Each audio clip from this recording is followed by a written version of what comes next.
Despite it only lasting 19 episodes, My So-Called Life covered a lot in its small, short life. In that, it covered two holidays, Christmas with My So-Called Angels, and the subject of today's video, Halloween, which is a little bit spooky, but doesn't really fully go down the spooky road. The show's perspective is through Angela. Everything regarding characters or how they're seen are all through her perspective. We do have one episode that's told from Brian's point of view, but other than that, we only see the world through Angela's eyes.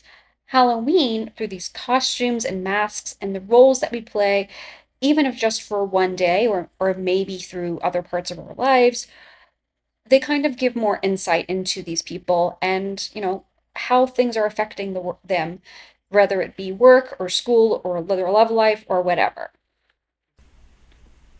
So, unlike a lot of teen dramas, My So-Called Life actually focuses a fair amount of its attention on Angela's parents, Patty and Graham.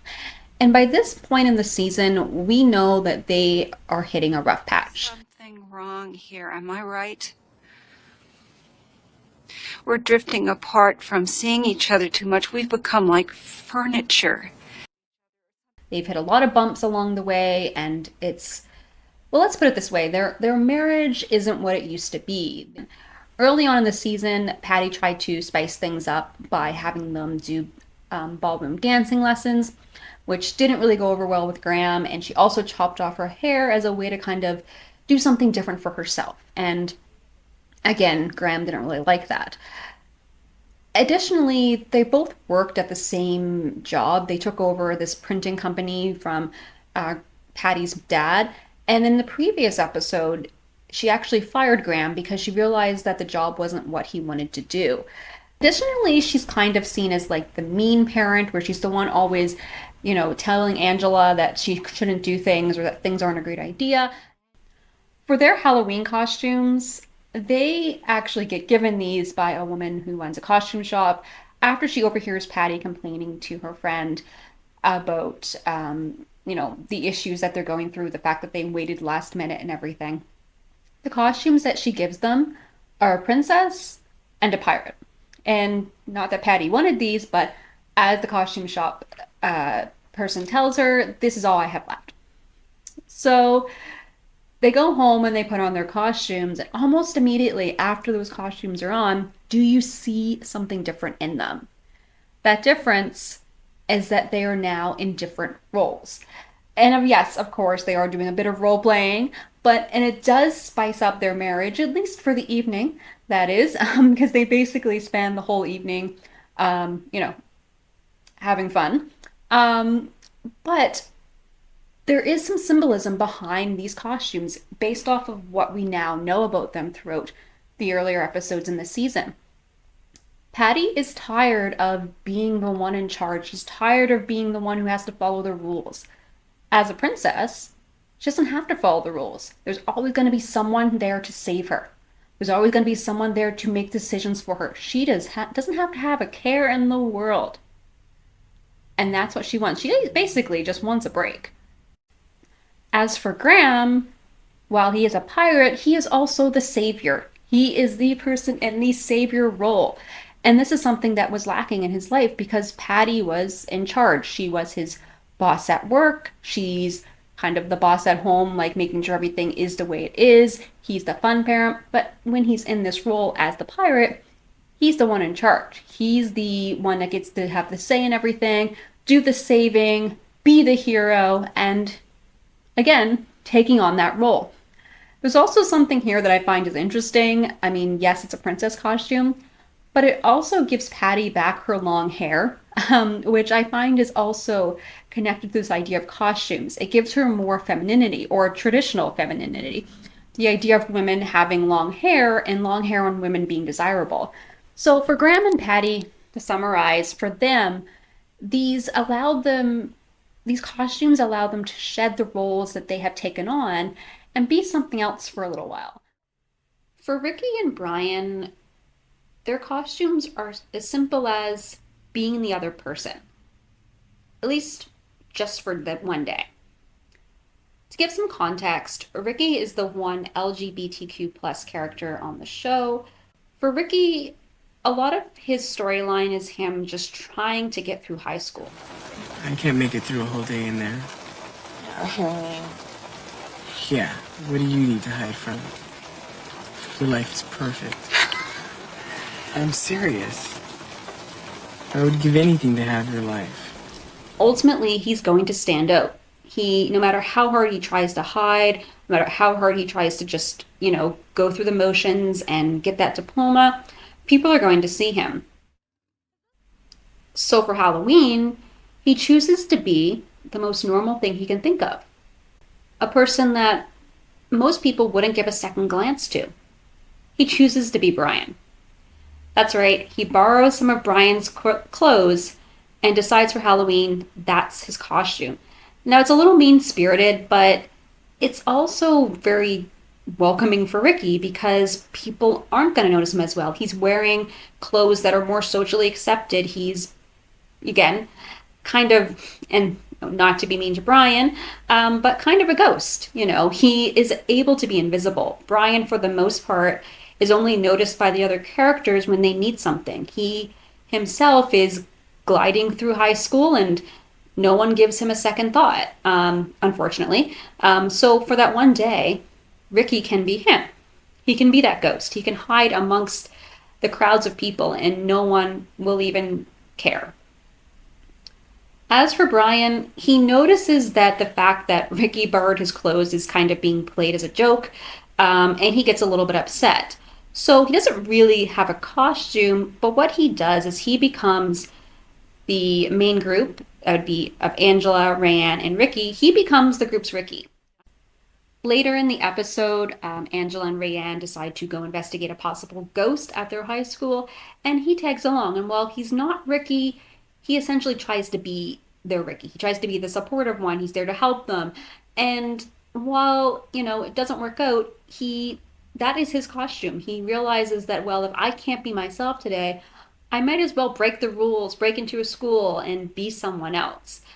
So for Ricky, it shows that this is a way for him to hide, but for Brian, it shows that he doesn't want to hide. He doesn't want to be that ghost anymore. Look, I know this is your house and all, but could you leave for a second? Oh, so you actually admit that it's my house. So it's really because I was wondering. No, she's not saying to... I'm not saying leave the house. Just leave the kitchen. He wants people to see him. He wants to have friends. He wants people to like him. He doesn't want to be on the sidelines. And this is a way for him to do that. Now, Rayanne's costume is the one that you might think is the most uncostume, or, the one that doesn't seem like they have a mask that they're wearing for this one day. But in fact, she's doing quite the opposite. Yes, she's wearing a costume. It's kind of a vampire-esque person, but it's a more extreme version of what she normally wears. Now, Rayanne is a character who is the most flamboyant, the most out there character you will have on this show. She likes to party, she likes to have fun, she likes to be the center of attention, or so we think. There was a scene towards the end of the season where we see Rayanne kind of stripped down a bit. She doesn't have as much crazy hair as she does. It's straightened instead of being super curly or colorful. She's not as colorful or crazy with her outfits, and she just seems very raw and essentially kind of a naked version of the Rayanne that we usually see on the show. Take me back. The hill to my grave. But first, wait. But that's the Rayanne, that's the true Rayanne. That's the Rayanne that we don't get to see because people expect her to be the wild, crazy, colorful Rayanne. They don't expect her to be anything else. She herself has fallen into the role that her society and her peers have given her. They expect her to be one thing because she's this wild, crazy party person. And that's the role that she fills. So this costume is a way for us to see that she doesn't know how to kind of shed those expectations yet. She doesn't know how to just be herself. And so she's stuck in the role that we've given her. Oh, good. You're wearing a costume. Because if more people don't start wearing costumes, they're going to be like discontinued. Now, for Sharon, costumes should be mandatory. And there's a reason for that. For Sharon, I'll give a little bit of context. She used to be Angela's best friend. They had a bit of a falling out when Angela decided to hang out with Rayanne and Ricky and basically abandon her. And she's been kind of grappling with that throughout the season, even though they've kind of become friends again. Her wearing a costume and then complaining that no one's wearing costumes and, wanting to basically still dress up for Halloween as opposed to what many high schoolers do and they just don't. It shows that she wants to hold on to something. Now, her costume isn't, a cutesy costume that you would see on a kid. It's much more adult, but it shows that she wants to hold on to something that once was. She wants to still be that kid who would dress up with her best friend and go trick-or-treating. And we see this in the later part of the episode when she decides to go trick-or-treating with Angela's sister Danielle. Danielle, on the other hand, is dressed up as Angela.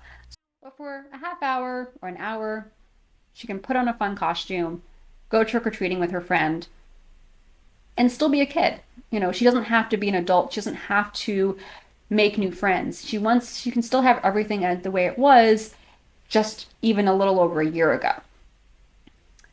As for Danielle, her character is someone that we don't really see a lot of throughout the season.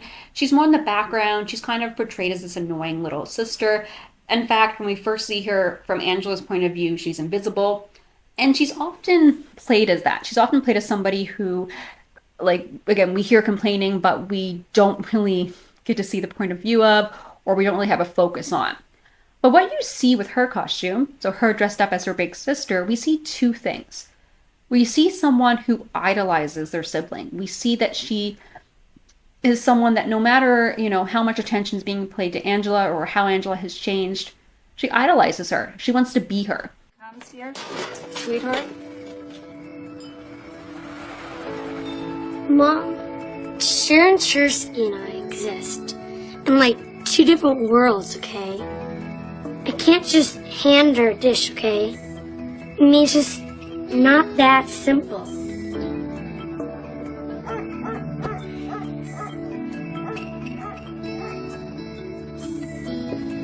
I'm doing Angela.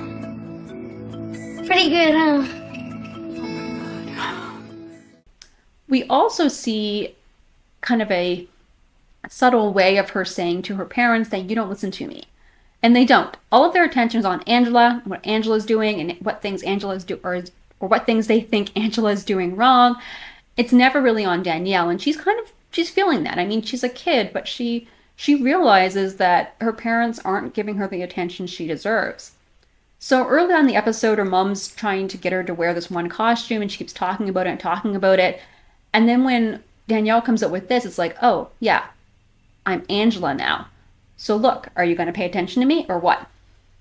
So it's her way of showing her parents that, you're paying attention to one kid. You're not paying attention to both. Maybe you should. Maybe you should pay attention to both your kids.